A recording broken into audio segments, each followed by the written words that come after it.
Richard McCormick out of the state of Georgia. Thank you, sir, for being with us this afternoon. What we're talking about here from President Trump, I want to play for you. President Trump says Iran wants to make a deal, adding that the deal is pretty much all but done and just needs signatures. Take a listen to that. But I think we're very close to making a deal with Iran. You'll be the first to know, but I think we have a chance. And if that happens, oil goes way down, prices go way down, inflation goes way down, and you're going to have, much more importantly than even that, you won't have nuclear holocaust. Okay, so Congressman, what Iran says to the U.S. behind closed doors is often different than what they're saying out in public and different than what they actually do. So what do you make of the president's most recent statement here that the deal is pretty much all but done? Well, as we know in the past, Iran has a tendency to lie. The initial deal that we did with Obama and Iran, where he gave them $1.6 billion so that they wouldn't develop nuclear arms, obviously was reneged on. The deal that they made with Biden, where he gave $6 billion in sanction relief so that they wouldn't build nuclear arms, has been reneged on. I wouldn't be surprised if they do the same thing here. I hope we'll also have additional access to any materials we want to over the course of any time amount we want to make sure that they don't continue a very bad arms program that would threaten that region and indeed the United States into the future.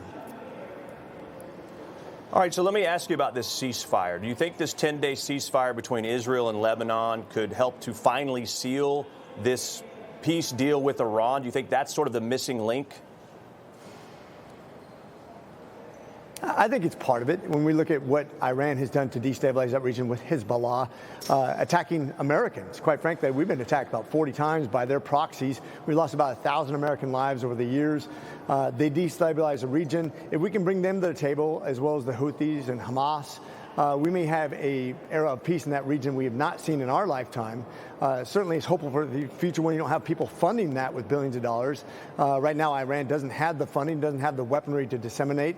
This can be something that creates a lot more peace in that region and worldwide to boot.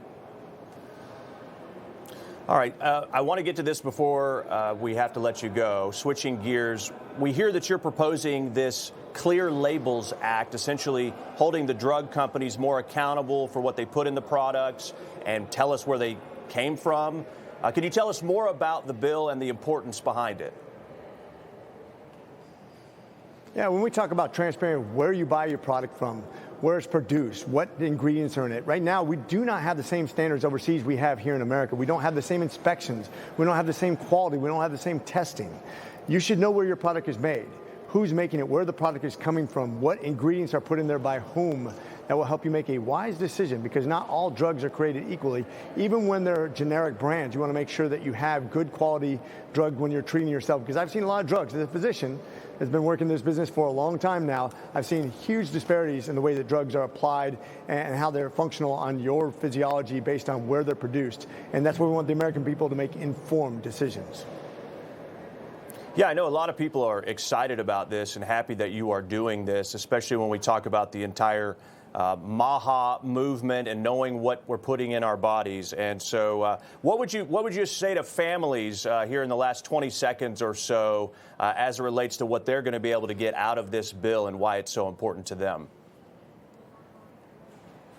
I'm super excited. We've been working with the administration, whether it be Dr. Oz or RFK Jr., making sure that we have access to cheap, affordable medications, the highest quality standards, making sure we're buying American as much as possible, that we have the ecosystem that supports us even when things go bad around the rest of the world, that you guys have access to the best health care in the world, and that's what this bill is all about. Excellent. We look forward to seeing the progress here. Congressman Rich McCormick, thank you for your time.